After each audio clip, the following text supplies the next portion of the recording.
بسم اللہ الرحمن الرحیم۔ الصلاۃ والسلام علی رسولہ الکریم وعلی آلہ واصحابہ اجمعین الی یوم الدین، اما بعد۔ محترم سامعین، بعد نماز عصر کے ہر پیر اور جمعرات کو جو درس کا سلسلہ شروع ہوا ہے، اس میں گزشتہ ہم نے اجازت طلبی کے آداب سن لیے تھے۔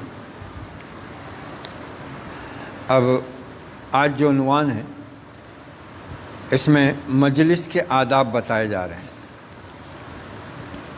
اب یہ چیزیں، یہ باتیں ایسی ہیں جن کا تعلق بہت سے لوگوں سے جڑا ہوا ہوتا ہے۔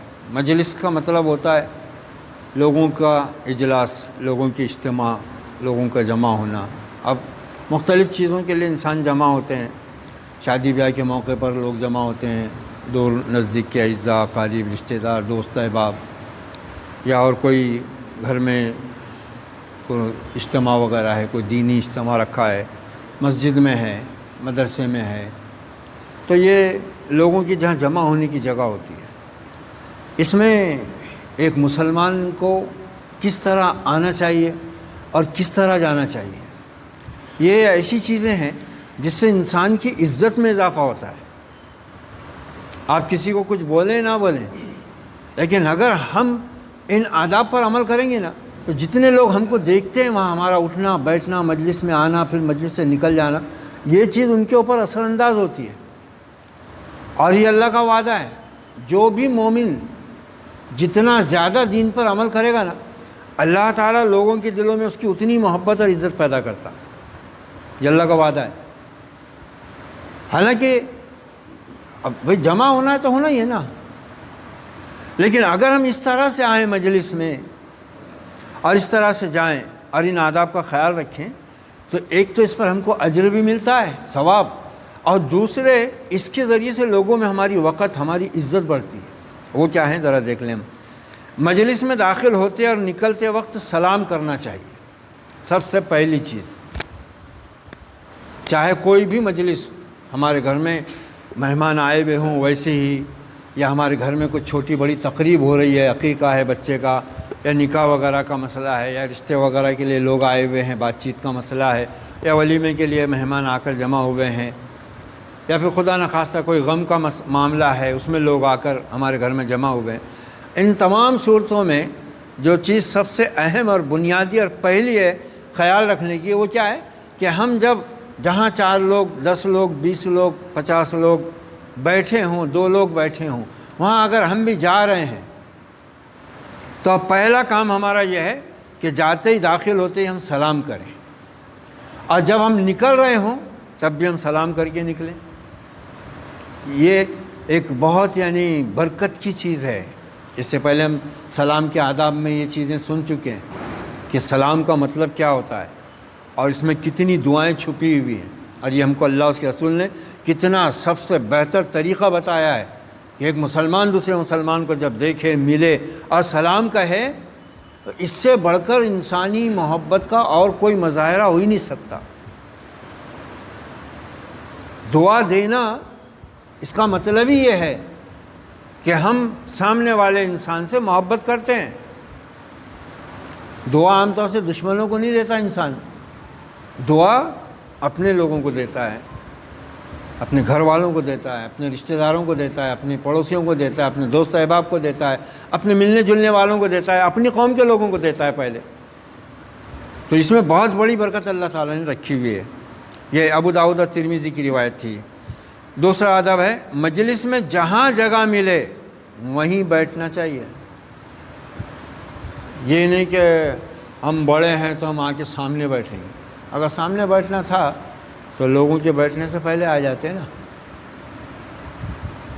اب جہاں جگہ مل رہی ہے وہاں بیٹھ جاؤ۔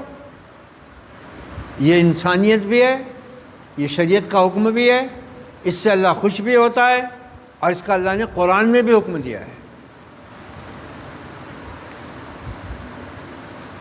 کہ مسلمانوں، جب مجلس میں تم لوگ بیٹھے ہوئے ہو اور بعد میں کچھ لوگ آئیں اور ان کے لیے جگہ نہ ہو، تو تو تم ذرا جگہ بنا لو. اذا قیل لہم تفصحوا فی المجالس فافصحوا یفصح اللہ لکم. دوسرے آنے والوں کے لیے جگہ بنا دو، اللہ تمہارے لیے جگہ بنا دے گا. یہ اب اس سے اب پھر آنے والوں کے دل میں کتنی عزت رہے گی ان لوگوں کی جنہوں نے ان کے لیے جگہ بنائی. تو ہم ان رشتوں کو مضبوط کرنے والے، دلوں کو جوڑنے والے کام تو کرتے نہیں. ہم وہ حرکتیں کرتے ہیں جس سے دلوں میں نفرت پیدا ہو، دلوں میں بغض پیدا ہو، دلوں میں عداوت پیدا ہو. کیسے رشتے نبھیں گے؟ کیسے دوستی برقرار رہے گی؟ اور کیا انسان کو جینے میں مزہ آئے گا؟ دیکھو کتنی بڑی چیز ہے یہ. مجلس میں جہاں جگہ ملے وہیں بیٹھ جانا چاہیے. ابو داؤد. اور یہ اسلام کا ایسا پیارا اور اتنا عظیم حکم ہے، اور اس کی پریکٹس کراتا ہے اللہ روزانہ 5 بار مسجد کے ذریعے. یہ دیکھ کر بھی کئی لوگ ایمان لے کے آ گئے کہ بھئی مسلمانوں کا معاملہ عجب ہے. مسجد میں جب لوگ نماز کے لیے آتے ہیں تو کوئی رکشہ چلانے والا بھی اگر سامنے کی صف میں ہے تو کوئی بڑے سے بڑا سیٹ بھی اس کو پیچھے کھینچ نہیں سکتا. اس کو وہی صف میں کھڑے رہنا پڑے گا جہاں جگہ ہے. اور نہ اس پر وہ کوئی برا مانتا ہے نہ اعتراض کرتا ہے. اس کو دیکھ کر بھی بہت سے لوگ ایمان لائے کہ یہ کیا کیسا دین ہے بھئی. یہ امیر غریب سب کندھے سے کندھا ملا کے کھڑے ہو گئے.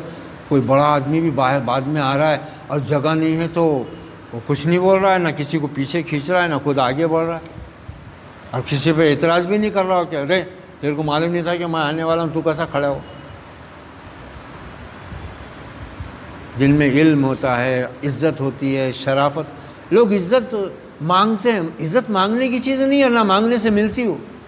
عزت ان چیزوں سے ملتی ہے. ہمارے ملک کے صدر جمہوریہ تھے ڈاکٹر ذاکر حسین.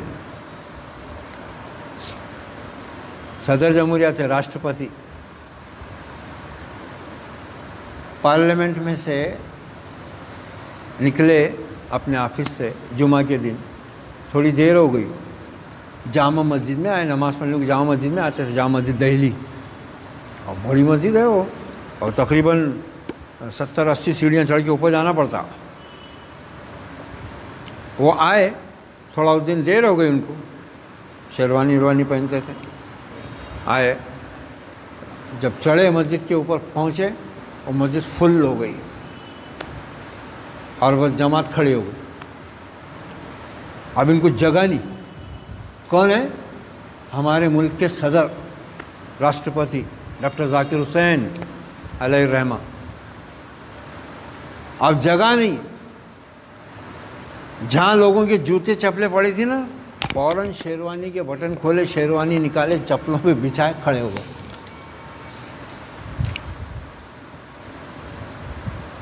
معمولی آدمی تھا، ہندوستان کا صدر، راشٹرپتی. لوگوں کے جوتے چپل جہاں چھوڑے ہوئے تھے نا مین دروازے پر، وہاں اپنی شیروانی نکالے، بچھائے، نیت باندھ کے کھڑے ہو گئے. یہ ہوتی ہے وضع، تواضع، انکساری ایک بندے کی. اپنے رب کے دربار میں آئے تو چھوٹے بن کے آنا، عاجز بن کے آنا، تو اس کی بڑائی کا آدمی کو احساس ہوتا. یہ تیسرا ادب کیا ہے؟ کسی مجلس میں بیٹھے ہوئے آدمی کو اٹھا کر اس کی جگہ نہیں بیٹھنا چاہیے. ایک تو اس میں اس کی بے عزتی محسوس کرے گا نا. کوئی آدمی آ کے بیٹھ گیا ہوا ہے اور کوئی آگے بڑھ رہا ہے، اٹھ یہاں سے، ادھر جا کے بیٹھ، میرے کو بیٹھنے دیں. تو یہ اس آدمی کا تکبر ہے. حالانکہ ہونا کیا چاہیے؟ اگر مجلس بھری ہو تو اس میں آنے والے کے لیے جگہ بنانا چاہیے. اگر جگہ نہیں ہے تو جو لوگ پہلے سے بیٹھے ہوئے ان کو چاہیے کہ وہ تھوڑا سا آگے پیچھے سرک کر ادھر ادھر ہو کر آنے والوں کو جگہ دے دیں. یہ بخاری و مسلم کی روایت ہے. لوگ اگر حلقے کی شکل میں مجلس بنائے بیٹھے ہوں تو درمیان میں جا کر بیٹھنا بے ادبی ہے. یعنی حلقہ بنا ہوا ہے، لوگ دائرہ بنا کے بیٹھے ہوئے ہیں، اور کوئی کھانے کا پروگرام چل رہا ہے یا اللہ کے ذکر کا پروگرام چل رہا ہے، اور لوگ ایسا اپنا چاروں طرف گھیر کر بیٹھے. اب ادھر سے آنے والا ان کو سب کو ہٹا کے بیچ میں آ کسی اسی لیے جمعہ کے اندر کتنا بڑا حکم ہے جمعہ میں کہ جو جمعہ کے دن لوگوں کی گردنیں پھلانگ کر آئے گا اس کا جمعہ گیا، اس کا ثواب گیا۔ یہ اکثر مسجدوں میں ہوتا ہے، کوئی پنکھا دیکھ کے آتا، کوئی ٹیکا دیکھ کے آتا، حالانکہ اس کو دیکھنا چاہیے کہ بھائی اور جو پہلے آنے والے ہیں ان کی بھی ذمہ داری ہے کہ وہ اس طرح سے نہ بیٹھ جائیں پھیل کر کہ بعد میں آنے والوں کو خام خواہ پہ جگہ ہے تو ان کو دکھ رہی ہے کہ جگہ بہت ہے مگر لوگ پھیل کے بیٹھے ہیں تو وہ گھسیں گے پھر اندر۔ صحابہ اکرام کے بارے میں تو ہم نے یہ پڑھا ہے کہ وہ جب نبی صلی اللہ علیہ وسلم کا کوئی بھی درس خطبہ سنتے تھے جمعے کا یا عام دنوں کا خطبہ تو وہ سب بنا کر ایسا قاعدے کی صورت میں بیٹھے رہتے تھے۔ حالانکہ یہ ایسا آپ لوگ بیٹھے ایسا بیٹھنا درست ہے، لیکن وہ ادباً ایسا بیٹھتے تھے۔ اس سے کیا ہوتا ہے، ایک تو جگہ زیادہ نہیں لگتی اور آنے والوں کو پیچھے سے کوئی تکلیف نہیں ہوتی۔ تو اس واسطے اگر دو آدمی بیٹھے باتیں کر رہے ہوں تو ان کی اجازت کے بغیر کسی تیسرے کو ان کے پاس نہیں بیٹھنا چاہیے۔ رواہ احمد۔ دو آدمی بیٹھ کے کہیں گفتگو کر رہے، ہو سکتا ہے ان کے آپس کی کوئی نجی گفتگو ہوں گی، کوئی ضروری گفتگو ہوں گی، تو ہم اگر جا کے بیچ میں بیٹھ جائیں گے تو وہ اپنی گفتگو بند کر دیں گے۔ اب دیکھو یہ حکم پر عمل کرنے سے نہیں کرنے سے کیا ہوتا، جب ہم جا کے بیچ میں بیٹھ جائیں گے نا چپ ہو جائیں گے تو ہمارے کو کیا لگے گا، ارے یہ میرے بارے میں کچھ تو بھی بات کر رہے، شاید میں آیا تو چپ ہو گئے، حالانکہ ایسا کچھ نہیں تھا، شیطان کا کام ہو گیا۔ وہ بیچارے اپنی مخصوص باتیں کر رہے تھے، ہو سکتا ہے ان کا کوئی گھریلو مسئلہ ہوگا، ہو سکتا ہے ان کا کوئی آپس کا معاملہ ہوگا، وہ تیسرے کو نہیں بتانا چاہتے ہوں گے۔ اب میں جا کے بیچ میں بیٹھ گیا اور وہ دونوں چپ ہو گئے، میرے کو شیطان کیا سمجھا رہا، تمہارے بارے میں شاید بول رہے تھے اس لیے تو تم کو دیکھ کے چپ ہو گئے۔ دیکھو کتنا غلط ہوتا۔ اور اس کے بجائے اگر آدمی ایسا کرے، دونوں کو بات کرتے دیکھ کے آدمی ادھر رک جائے، ٹھہر جائے اور وہ دیکھ لیں، ارے کیوں رک گئے وہاں، نہیں بھائی تم لوگ کچھ بات کر، ارے ایسی کوئی بات نہیں، دل کا میل بھی نہیں پیدا ہوا، الٹا دلوں میں محبت بڑھ گئی۔ دیکھو کیسے بات چھوٹی چھوٹی سی لگ رہی ہے، رات دن کے معاملے ہیں، کوئی بہت بڑی بات نہیں ہے، اس کو سمجھنے کو بہت علم بھی نہیں ہونا، سیدھی سیدھی بات ہے۔ یہ اگر کوئی شخص مجلس سے کسی ضرورت کی خاطر اٹھ کر واپس آنے کے ارادے سے جائے تو اس کی جگہ نہیں بیٹھنا چاہیے۔ اب ہو کسی کو ضرورت پڑ جاتی نا بھائی، مجلس میں بیٹھے ہوئے لوگ، اب کسی کو پیشاب آ جاتا یا کسی کو کوئی اشارہ کر کے بلاتا کہ ذرا ادھر آؤ، اب وہ چاہتا کہ بھائی میں پیشاب کر کے آ کے پھر بیٹھ جاؤں گا، یا کسی نے بلایا تو کہ کس لیے بلایا ذرا پوچھ کے بات کر کے آ کے بیٹھ جاؤں گا۔ اب وہ اٹھ کے گیا، کوئی اس کی جگہ بیٹھ گیا، اب وہ اگر اخلاقاً کچھ نہیں بھی بولا اس کو تو اس کے دل میں تو آئیں گا نا کہ اگر میں یہاں پہ بیٹھا ہوا تھا، ذرا سا اٹھ کے ذرا میں پانی پینے کو کیا گیا، پیشاب کو کیا گیا، انہیں میری جگہ بیٹھ گیا۔ اور اگر وہاں کوئی نہیں بیٹھے گا تو آس پاس لوگوں کی جتنے لوگ بیٹھے ہوئیں گے نا اس کے دل میں ان کی عزت پیدا ہو جائیں گی کہ بھائی میں جگہ سے اٹھ کے گیا مگر دیکھو لوگ یہاں بیٹھے تو میری جگہ کو نہیں انہوں نے کر۔ یہ ہے، اس سے بڑھتی ہے محبت، اس سے ہوتے ہیں رشتے استوار، اور اس سے بنتا ہے انسان کا کردار۔ مجلس میں اگر 3 آدمی ہوں تو ان میں سے 2 آدمیوں کا آپس میں سرگوشی کرنا غلط ہے، یہ بھی اکثر لوگ غلطی کرتے۔ مجلس بیٹھی ہوئی ہے، سب لوگ بیٹھے ہوئے ہیں، کوئی پروگرام چل رہا ہے، اب یہ دونوں آدمی وہاں نزدیک بیٹھ کے آپس میں کان میں بولنے لگے تو یہ سب دیکھنے والوں کو، ادھر دیکھنے والے کیا، ارے یہ آپس میں کیا باتیں کر رہے، کس کے خلاف باتیں کر رہے۔ اگر ان کو کوئی ضروری بات کرنا تھی تو یا تو وہ اٹھ کر چلے جاتے ایک طرف، سب لوگوں کے سامنے بیٹھ کے کانا پھوسی کرنا، اس سے دوسروں کو غلط فہمی ہوتی، بدگمانی ہوتی کہ بھی ہمارے بارے میں تو کچھ نہیں بول رہے۔ اس واسطے یہ حکم دے دیا گیا کہ مجلس میں اگر 3 آدمی ہوں بیٹھے ہوئے تو دو آدمی الگ ہو کے سرگوشی کانا پھوسی نہیں کرنا۔ نبی کریم صلی اللہ علیہ وسلم نے فرمایا جب تم 3 ہو تو 2 آدمی تیسرے کو الگ کر کے سرگوشی نہ کریں تا وقت ہے کہ وہ دوسرے لوگوں کے ساتھ مل جل نہ جائے، کیونکہ اس طرح یہ چیز اسے غمگین اور رنجیدہ خاطر کرتی ہے۔ بخاری مسلم۔ 8واں ادب، اہل مجلس کو چاہیے کہ وہ زیادہ نہ ہنسیں کیونکہ زیادہ ہنسنا دل کو مردہ کر دیتا ہے۔ ابن ماجہ۔ آج کل تو لوگ ہنسی کے پروگرام دیکھ دیکھ کر پاگل ہوئے جا رہے ہیں۔ زیادہ ہنسنا جو ہے وہ انسانی صحت کے لیے بھی اور انسانی دل کی کیفیت کے لیے بھی نقصان کی چیز ہے، اور نہیں ہنسنا یہ بھی نقصان کی چیز ہے۔ آدمی مسکرائے، ہنسے، وقت ضرورت جتنا ہو، ہر وقت نہیں، ہر جگہ نہیں۔